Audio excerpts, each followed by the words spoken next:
Attentat survenu en mars 2015 au musée du Bardo à Tunis. Une nouvelle audience est ouverte cette semaine.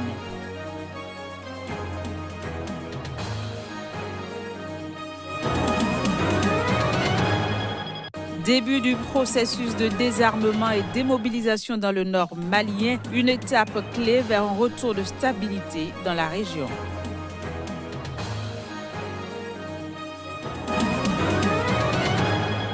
Puis élection d'une réfugiée somalienne au Congrès américain lors des législatives, une première dans l'histoire des États-Unis.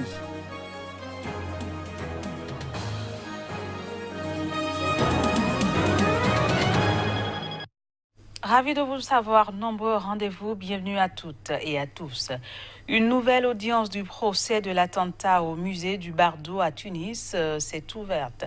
Pour rappel, l'attaque qui s'était produite en mars 2015 avait fait 22 morts. Voici les images. Nouvelle audience du procès relatif à l'attentat du Bardo à Tunis. Elle s'est ouverte dans la capitale tunisienne en présence des avocats des victimes. L'ouverture du procès a été marquée par une polémique au sujet de la retransmission vidéo du procès dans une salle d'audience parisienne à la demande des victimes. Les 22 prévenus écroués ont refusé de comparaître et leurs avocats ont indiqué qu'ils refusaient d'être filmés. Ça s'est organisé entre le tribunal de Tunis et la cour d'appel de Paris, qu'il soit possible de suivre l'audience de Paris dans une salle sécurisée dans laquelle il n'y a que des victimes et des avocats, pas de journalistes, pas de public. C'est une retransmission qui n'est pas, à ma connaissance, enregistrée, c'est-à-dire qu'il n'y a pas de trace qui restera de cette retransmission. Les accusés sont filmés de dos, car la caméra elle est au fond de la salle d'audience, ce qui veut dire qu'on ne voit le visage de personne. Seuls 3 accusés ont comparu libres, dont 2 femmes. Les accusés sont jugés en vertu d'une loi antiterroriste adoptée à l'été 2015. Ils sont passibles de la peine capitale, mais cette sentence fait l'objet d'un moratoire depuis 1991 en Tunisie. Pour la petite histoire, l'attentat perpétré contre le musée du Bardo à Tunis a eu lieu en mars 2015. Elle avait coûté la vie à 22 personnes. L'attaque avait été revendiquée par le groupe État islamique.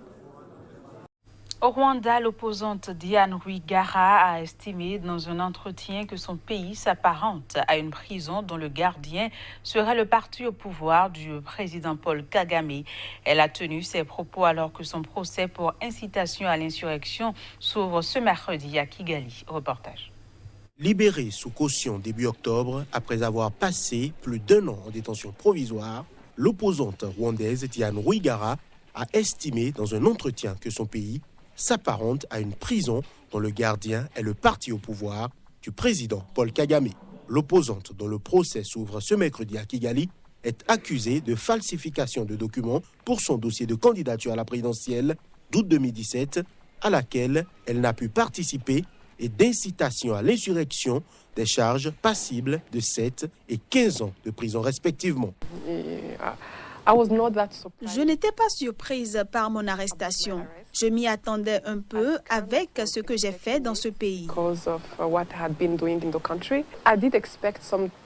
Je m'attendais à une forme de représailles, mais je ne m'attendais pas à ce qu'ils s'en prennent à ma famille. C'est difficile de décrire l'expérience en prison, mais tout ce que je peux dire, c'est que la prison, c'est la prison. C'est comme un autre monde. Interrogée sur son procès, Diane Rwigara clame son innocence. Elle assure que les charges sont fabriquées parce qu'elle s'est opposée au parti dirigeant. Je vais certainement continuer avec ce mouvement. Je veux que ça soit un canal par lequel les voix rwandaises, nos voix, peuvent être entendues. Je veux que ça soit le lieu, la plateforme où l'on se rassemble pour demander le changement, car nous avons besoin de changement dans notre pays. Nous devons être libres. En dépit des possibles conséquences, Diane Rwigara se dit déterminée à poursuivre son combat politique. À Madagascar, environ 9 millions d'électeurs ont commencé à voter ce mercredi pour le premier tour de la présidentielle. 3 anciens chefs d'État font figure de favoris dans ce pays à histoire politique mouvementée. Les électeurs malgaches votent ce mercredi pour le premier tour de la présidentielle, dominé par des anciens chefs d'État. À l'ouverture des bureaux de vote, les candidats Eri et Marc Ravalomanane qui sont tous d'anciens chefs d'État et qui s'affrontent au milieu des efforts déployés pour désamorcer une crise politique, ont voté. Je lance un appel à tous les Malgaches qui ont le droit de voter, d'accomplir le devoir pour la nation. Pour de nombreux électeurs, la priorité est la lutte contre la pauvreté dans cette île de l'océan Indien, où les 3/4 de la population vivent avec moins de 1,90 $ par jour.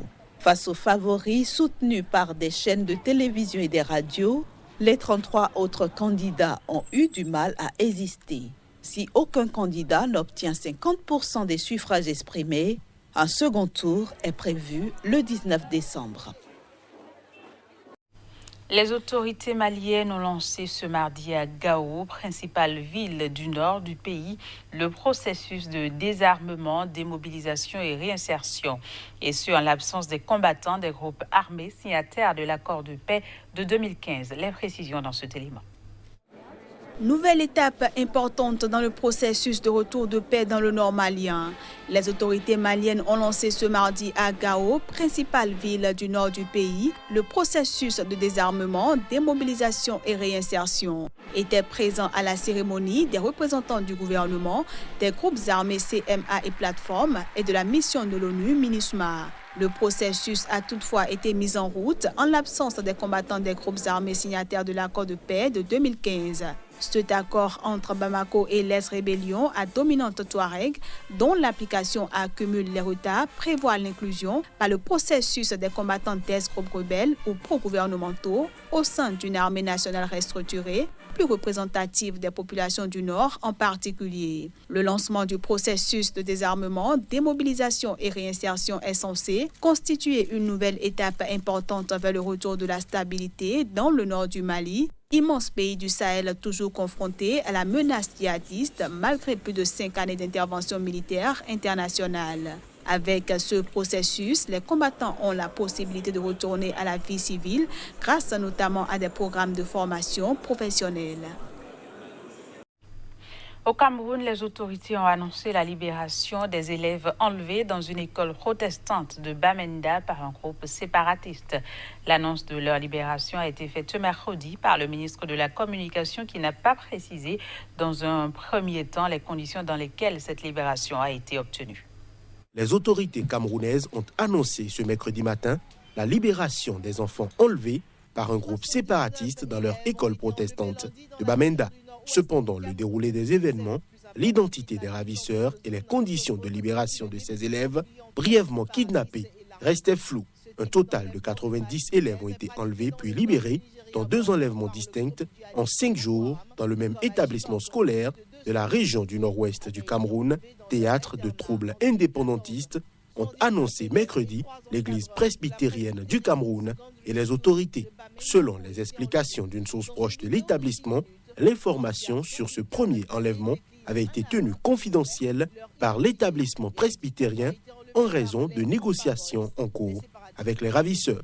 Quelques jours plus tard, lundi, 79 élèves ont été enlevés dans la même école par des hommes armés. Il faut dire que c'est la première fois qu'un tel enlèvement de masse se produit au Cameroun. Dans les 2 régions anglophones du nord-ouest et du sud-ouest du pays, une crise sociopolitique sans précédent s'est installée fin 2016. Elle s'est transformée fin 2017 en conflit armé. Les attaques de séparatistes armés contre des écoles sont nombreuses depuis le début du conflit. Le président du Botswana a ouvertement attaqué son prédécesseur Ian Khama. C'était à l'occasion de son premier discours sur l'état de la nation. Reportage. Dans son premier discours sur l'état de la nation, le président Mokgweetsi Masisi a ouvertement attaqué son prédécesseur Ian Khama. Les Botswanais sont tous conscients que la transition entre le gouvernement précédent et l'administration précédente n'a pas été aussi facile que prévu, a déclaré Masisi dans un discours prononcé devant le Parlement ce lundi. Il a également affirmé avoir tenté de lisser le processus en nommant de hauts responsables politiques pour négocier avec Khama.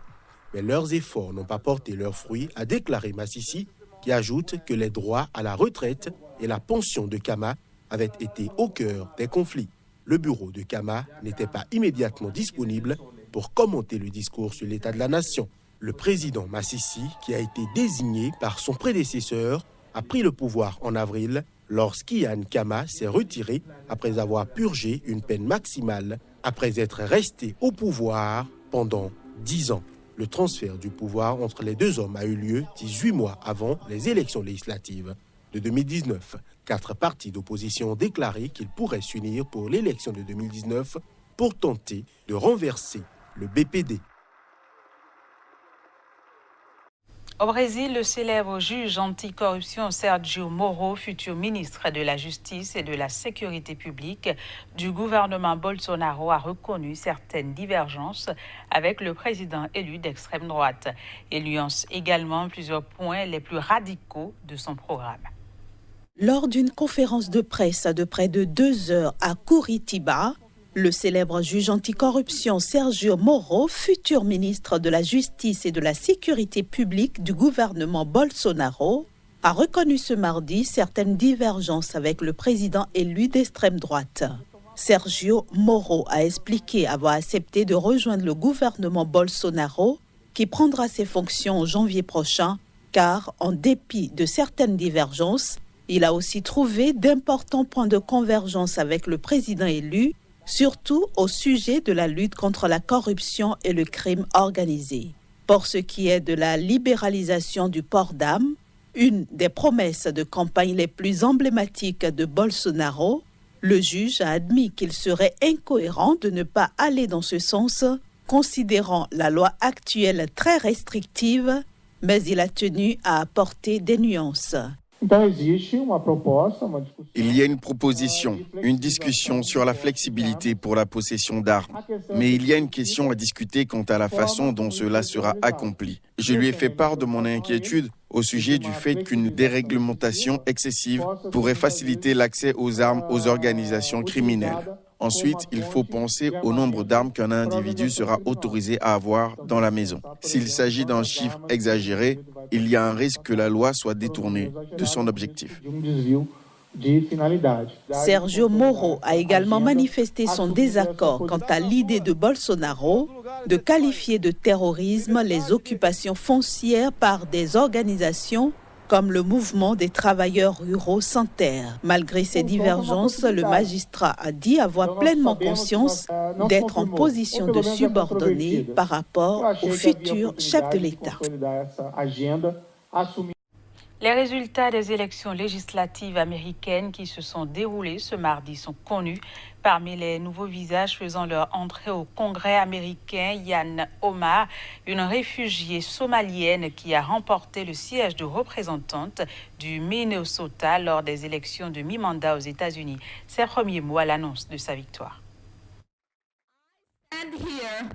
Je me tiens ici devant vous ce soir en tant que députée élue, une première à bien des égards. The first woman of color to represent our state in Congress. La première femme de couleur à représenter notre État au Congrès. La première femme à porter un hijab pour représenter notre État au Congrès. Le premier réfugié élu au Congrès et l'une des premières femmes musulmanes élues au Congrès. Nous nous battrons pour abolir l'immigration and Customs Enforcement, l'agence de police douanière et de contrôle des frontières du département de la sécurité intérieure des États-Unis, maintenir les familles unies, protéger les réfugiés, protéger le droit des femmes à choisir et lutter contre le changement climatique.